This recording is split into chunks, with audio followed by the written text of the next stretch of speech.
네, 우리 하나님의 말씀 계시록 1장 19절 말씀 같이 보겠습니다. 계시록 1장 19절 말씀 우리 계속 반복해서 보고 있습니다. 같이 우리 함께 두 번 읽도록 하겠습니다. 그러므로 네가 본 것과 지금 있는 일과 장차 될 일을 기록하라.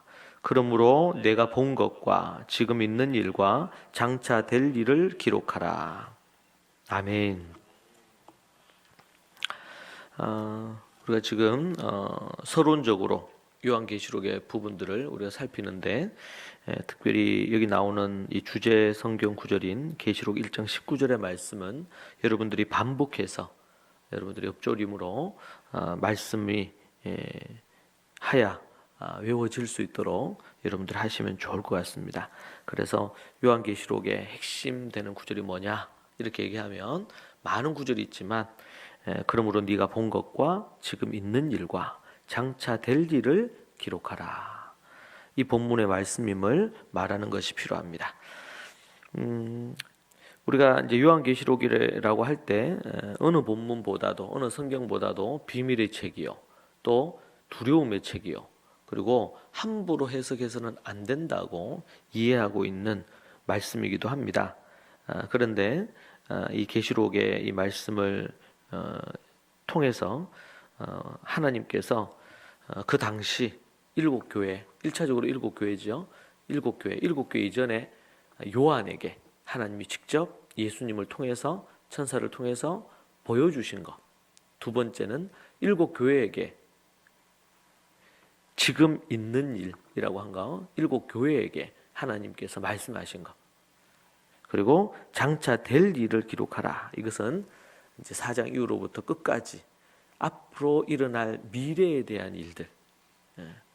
우리 이것은 다니엘서 그리고 에스겔서, 다니엘서에도 보면 미래에 일어날 일들에 대해서 하나님이 예언적으로 다니엘에게 계시해 주신 말씀이죠. 그런 부분에서 그리스도인들이 예수 그리스도가 언제 재림하실 것인지 그 날과 시는 우리가 알 수 없지만 그러나 마지막 때 종말의 때의 특징과 상황에 대해서 다른 서신서에서도 곳곳에서 마태복음 23장, 24장, 25절에서도 재림과 종말에 대한 말씀이 있지만 특별히 요한계시록은 대부분의 말씀이 미래에 대한 하나님의 예언의 말씀이다 라는 것에 대한 부분입니다. 그런 부분에서 우리가 지나치게 미래지향적인 부분의 말씀으로만 모든 것을 보는 것도 우려가 있을 수 있지만 그러나 하나님께서 미래에 대해서 예언하신 말씀을 굳이 미래에 대한 것이 아니라고 해석하는 것은 그 하나님의 말씀을 왜곡시키는 것이기 때문에 성경 말씀은 절대로 가감 없이 우리가 이해하고 믿고 따라야 될 줄로 믿습니다. 그런 의미에서 우리가 이 요한계시록을 보고 있다는 사실을 기억해야 되겠습니다. 오늘 특별히 우리가 볼 부분은 저자 사도 요한, 저자 요한에 대한 부분들을 우리가 생각해 보겠습니다. 성경의 저자는 하나님이시죠. 하나님이 예수님을 통해서 계시록의 이 말씀도 요한에게 전달해서 기록하게 하셨습니다. 그런 부분에서 하나님께서 이 성경의 저자시라는 부분에 대해서 어느 누구도 부인할 수 없습니다. 그러나 하나님이 직접 그러면은 적어서 주셨느냐? 그렇지는 않습니다. 인간 저자를 통해 가지고 하나님은 기록하게 하셨습니다. 특별히 이 부분들에 대한 얘기할 때 인간 저자를 기계적으로 그냥 그의 생각이나 의식이나 아니면 그가 갖고 있는 스타일이나 그가 가진 달란트를 무시하고 하나님이 그냥 인간에게 요한에게 기계적으로 그냥 무의식 가운데 의식을 갖고 이렇게 한 게 아니라 그렇게 기록했느냐? 그렇지는 않다고 봅니다. 하나님께서 보여주셨지만 그것을 기록하라 하셨는데 구체적으로 기록했던 모든 어떤 기록의 어떤 스타일이나 이 모든 것들은 하나님께서 사도 요한에게 특별히 그에게 또 재량권을 주셨다. 그러나 그 내용에 있어서는 하나님께서 직접 관여하시고 그에게 감동을 주시고 계시한 것을 기록하게 하셨다. 그렇게 볼 수 있습니다. 본서의 저자 이게 요한은 자신을 4번이나 요한이라고 소개를 합니다. 1장 1절, 1장 4절, 1장 9절, 그리고 22장 8절에 다시 마지막에 언급이 됩니다. 이 사도 요한은 도미티아누스 황제 때 밤모섬에 유배된 것으로 전해지고 있고, 에베소에 있으면서 소아시아 여러 교회들과 밀접한 관계를 맺고 있었습니다. 그는 에베소에 선교사로 갔습니다. 온 가족과 심지어 예수님의 모친인 마리아도 모시고 갔던 것을 봅니다. 제가 에베소에 갔을 때 그 마리아가 머무셨던 곳을 보통 이 순례객들은 방문을 안 하는 곳인데, 제가 그때 갔을 때 마리아가 거처했고 돌아가실 때까지 지냈던 작은 곳이 있었어요. 그 부분을 또 기념하는 그런 교회도 있었고, 그래서 그가 이제 예루살렘에 있었지만 그는 선교를 위하여 이 에베소에 그가 머물렀던 것으로 그렇게 역사적으로 우리가 확인할 수 있고요. 그러니까 그가 소아시아 지역에 영향력을 미쳤던 사도 중에 한 사람이다, 그렇게 볼 수가 있습니다. 그리고 나중에는 여기 보니까 도미티아누스 황제 때는 밤모섬에, 제가 다음번에 갈 때는 꼭 밤모섬을 가보려고 하는데 이게 또 하루길입니다. 이렇게 배를 타고 쫙 들어가서 거기에서 보고 이렇게 해서 또 뭐 어떻게 보면 대형 감옥과 같은 곳이니까 그곳이 그런 부분이어서 제가 아직 가지는 못했는데 이 밤모섬 부분들 있고요. 거기에서 그가 있으면서 하나님의 계시를 받은 것이죠. 그래서 보면 그의 여기 이제 나오는 용어나 문체나 사상이나 이런 표현들이 요한의 글들과 일치합니다. 그러니까 사용하는 단어들이. 그래서 사도 바울이 쓰는 이 용어들이 있고, 또 요한이 보면 쓰는 주로 어떤 표현을 쓸 때 용어들이, 단어 선택하는 단어들이 있고, 또 다 다르단 말이에요. 야고보가 선택하는 단어들이 있고, 성경의 저자들이 뭐 마태나 누가가 하는 부분 다 다릅니다. 왜? 사람이 다 다르니까. 같은 공동체 안에 있었고 제자였기 때문에 나름대로 유사성은 있을 수 있지만, 그러나 다르죠, 이 부분들이. 이제 그런 부분에서 요한의 다른 책, 예를 들면 요한복음, 요한 1, 2, 3서 이런 것들을 볼 때에 반복적으로 되는 것이 이제 말씀, 그리고 생명의 물, 목자, 어린 양, 뭐 증거, 승리, 이런 단어들을 주로 많이 사용을 하는 분이 이제 요한입니다. 그래서 이제 본서의 저자가 사도 요한임을 의심하지 않았습니다. 그런데 3세기의 디오니우스라는 아프리카 주교가 요한이 전자가 아니라고 주장하는 그런 주장의 반론이 제기가 되었지만, 그러나 다수의 많은 학자들과 성경 연구가들에 의해서 그것은 그렇게 받아들여지지 않은 것으로 보여지고요. 그래서 사도 요한이 요한계시록의 저자다, 그렇게 이해를 합니다. 요한의 5대 문학 중 마지막 책이다. 요한복음, 요한 1서, 2서, 3서, 그리고 요한계시록까지 해서 5권의 책으로 볼 수 있겠고요. 전통적으로 이 5권은 사도 요한이 기록하신 것으로 받아들여지는 부분이고요. 그는 우리가 잘 아는 것처럼 12제자 중에 한 사람이고 야고보의 형제였습니다. 그리고 초대교회에 또 중요한 어떤 역할을 했던 인물이죠. 이 요한은 세베대의 둘째 아들로 초기에는 가브나움에서 베드로, 안드레 형제와 어부 생활을 했습니다. 제가 이 가브나움에 갔었을 때 이 베드로, 야고보, 요한 이들이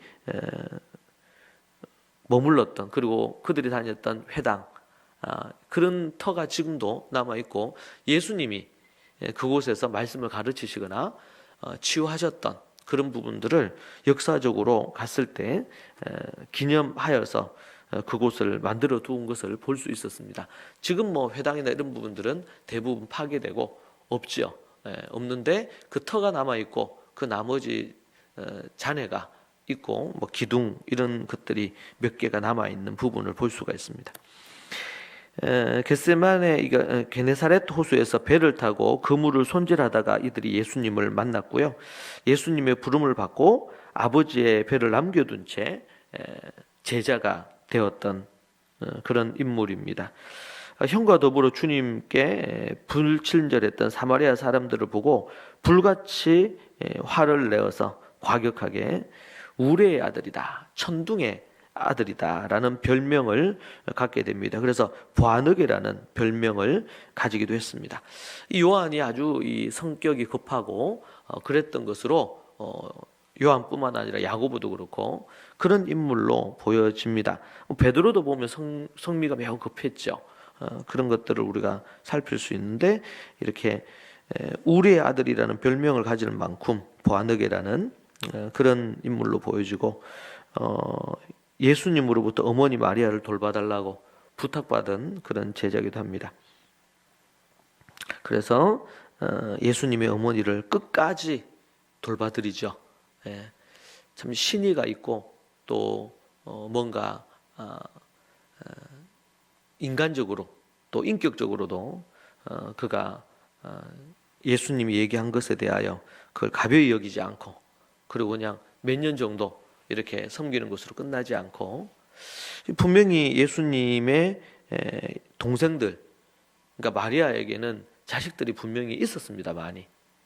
그럼에도 불구하고 예수님이 그 동생들, 자녀들에게 마리아 어머니를 부탁한 게 아니고 요한에게 부탁했다는 것은 특별한 의미가 있죠.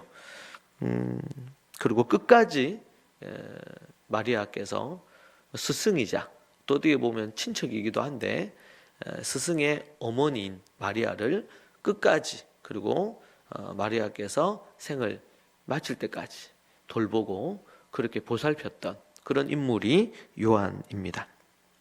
이제 그런 의미에서 그가 막 이렇게 이 우레의 아들 보아느게라는 별명을 받을 만큼 그런 게 있지만 정말 심지가 곱고 그리고 신의가 있고 그런 부분은 또 인정이 넘치는 그런 사람으로 우리가 볼 수가 있겠습니다. 그런 모습으로 그가 신앙 하나님을 믿는 믿음도 그가 90세에 이런 순교의 부분보다는 유일하게 제자들 중에서 그가 나이가 들어서 자연사한 것으로 보여지는데요. 90세를 넘기기까지 아주 장수하며 살았고요.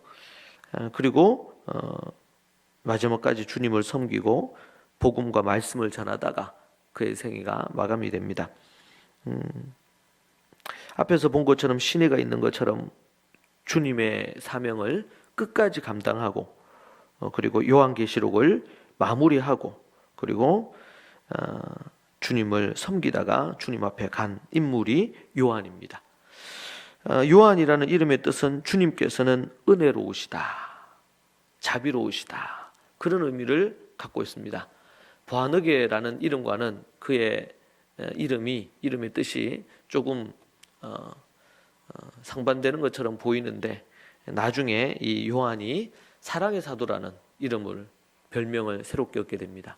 보아느게에서 사랑의 사도로 그런 모습을 우리가 보게 되고 복음 안에서 말씀 안에서 이 요한이 어떻게 변했는지 우리는 그의 책 서신을 통해 가지고 알 수가 있고요.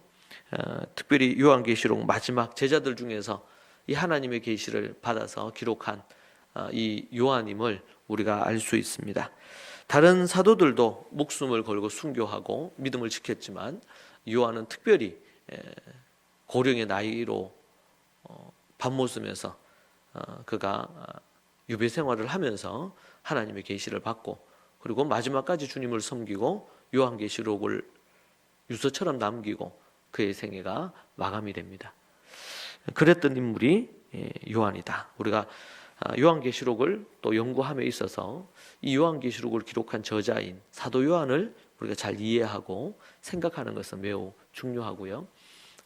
우리가 요한계시록 지금 이렇게 묵상하지만 우리가 다음 주까지 또 이런저런 요한계시록의 여러 부분들에 대한 재반 이해를 할 건데 여러분들이 여유가 되실 때 요한복음, 요한 1서, 2서, 3서 한번 이렇게 쭉 한번 훑어보시면 우리가 요한계시록을 이해하는데, 그리고 요한을 이해하는데 훨씬 좋을 것 같습니다. 하나님 앞에서 신실하게 인생을, 믿음의 삶을 살고, 그리고 또 핍박과 박해와 그리고 그 고통의 세월을 보내면서도 순교하고 박해 가운데 죽음을 맞이하고 있는 수많은 소아시아 아니면 로마에 있는 성도들을 위해서 이 요한계시록을 기록했던 저자 사도 요한, 그리고 그 사도 요한은 그 하나님께서 보여주시는 그 계시의 미래에 대한 하나님의 계시의 말씀을 직접 보고 천상으로 올라가서 하나님께서 하늘을 그가 경험을 하고, 사도 바울도 천상에 3층천에 올라갔다는 얘기를 하죠. 아주 특별한 영적인 체험을 합니다. 그래서 그가 하늘을 봤어요. 하나님 앞에 이렇게 요한도 그렇고 하나님께서 이렇게 사용하셨던 하나님의 이 귀한 사도들과 아니면 또 인물들이 하늘에 대한 특별한 체험을 하는 거거든요. 하나님이 하늘 문을 열어주시고 하늘로 끌고 올라가셔가지고 천국이 어떤지를 보여주시고, 그 보여주신 것을 인간의 언어로 이것을 기록해서 전달하게 하셨죠. 요한이 그렇게 하지 않았다면 지금 우리가 요한계시록을 가지고 있지 못했을 겁니다. 하나님이 기록하라 이렇게 명령하신 것을 지켜서 기록하고 우리에게 남기고 있는 부분입니다. 그래서 천국을 경험했던 사람, 하나님 나라를 경험했던 인물이 이 사도 요한이기도 합니다. 그의 신실함과 그의 끝까지 주님을 위해 사명을 감당했던, 그래서 수많은 교회들, 7교회뿐만 아니라 1차적으로 7교회에 이 요한계시록이 전달되었지만 지금까지 2000년 넘게 우리에게 주어져 있는 이유는 계속해서 이게 전달되고 전수되었기 때문에 가능했던 일일 것입니다. 모든 교회가 이 편지 요한계시록을 받아서 읽고 깨어 근신하며 미래를 준비하는, 그런 종말을 준비하는 인물이 되게 된 것이죠. 그런 부분에서 우리가 이 요한계시록의 어떤 위치, 상황, 그리고 저자인 사도 요한에 대한 올바른 이해, 생각들, 그런 부분들을 우리가 갖는다면 훨씬 좋을 것 같습니다. 우리 인생의 마지막 때에 정말 하나님께서 믿음을 보신다고 하셨습니다. 한때 잘 믿고 믿음 생활할 수는 있지만, 그러나 제가 지난 캠퍼스에서 사역도 하고 개척에서 목회 사역도 하고 그진 20년이 훨 넘는 시간 동안 사역을 하면서 때로는 함께 동력을 했던 분도 있고 또 제가 가르쳤던 학생들도 있고 지금은 다들 부모가 되고 나이가 40대 중반까지 이렇게 된 사람들은 꽤 많지만 믿음을 버리고 떠난 이들도 꽤 많더라고요. 믿음을 끝까지 붙들고 하나님 앞에 삶을 산다는 것은, 그것은 정말 하나님 앞에 믿음의 도전과 열정이 없이는 불가능한 일이라고 생각합니다. 한때 믿음 생활 잘하고 교회에서 아주 활동을 할 수 있지만 계속 영적으로 성숙하고 하나님의 말씀을 붙잡고 주님 앞에 끝까지 쓰임 받는 것 또한 더 중요한 일이 아닌가 생각이 듭니다. 여러분들이 정말 하나님 앞에 끝까지 쓰임 받는 주의 종들이 되시기를, 남녀 종들이 되시기를 바라고, 여러분뿐만 아니라 여러분의 자녀 세대, 손자 세대까지 한 명도 자녀들이 주님을 떠나는 일이 없고, 지금은 95%가 떠나고 있는 상황인데요. 한 명도 지옥불에 떨어지는 일이 없도록 주님 떠나서 그런 부분들, 교회만 그냥 들락날락 하는 것이 아니고 진정으로 믿음을 갖고 주님을 위해 살다가 사명 감당하다가 주의 재림 때 주님을 만나야 되겠죠. 사도 바울이 디모데후서 말미에 보면 그의 유언의 끝부분입니다. 모든 사람들이 자기를 떠났다고 그렇게 표현합니다. 대부분의 많은 이들이 핍박에 대해 배교하고 주님을 떠났던 것 같아요. 나중에 회개하고 돌아온 사람도 있겠지만 함께 선교 사역을 감당했던 사람, 교회 사역을 감당했던 많은 사람들이 떠났습니다. 우리가 믿음으로 하나님 앞에 끝까지 여러분 믿음을 붙드시고 하나님의 뜻을 쫓아서 하루하루가 거룩한 믿음의 삶을 사시기를 축복합니다. 갑작스럽게 이 코로나 사태로 인해서 대구가 지금 전국적으로 핫플레이스가 되어 있는 상황인데 우리가 기도하면 좋을 것 같고요. 이 어려운 때에 하나님의 뜻을 구하고 기도하면 좋겠습니다. 그래서 우리 유니스 학교에서도 원래 내일 졸업식과 더불어 종업식이 되는데 오늘로 일정을 당겨서 좀 코로나에 대비하려고 합니다. 여러분들 같이 기도해 주시면 좋을 것 같고 또 학생들 또 우리 모든 교회 식구들 안전하게 그렇게 될 수 있도록 속히 이게 지역 전염으로 이렇게 감염으로 이게 확대된다고 뉴스에서 계속 얘기를 하는데 이게 속히 잡힐 수 있도록 우리가 기도해야 될 것 같고요.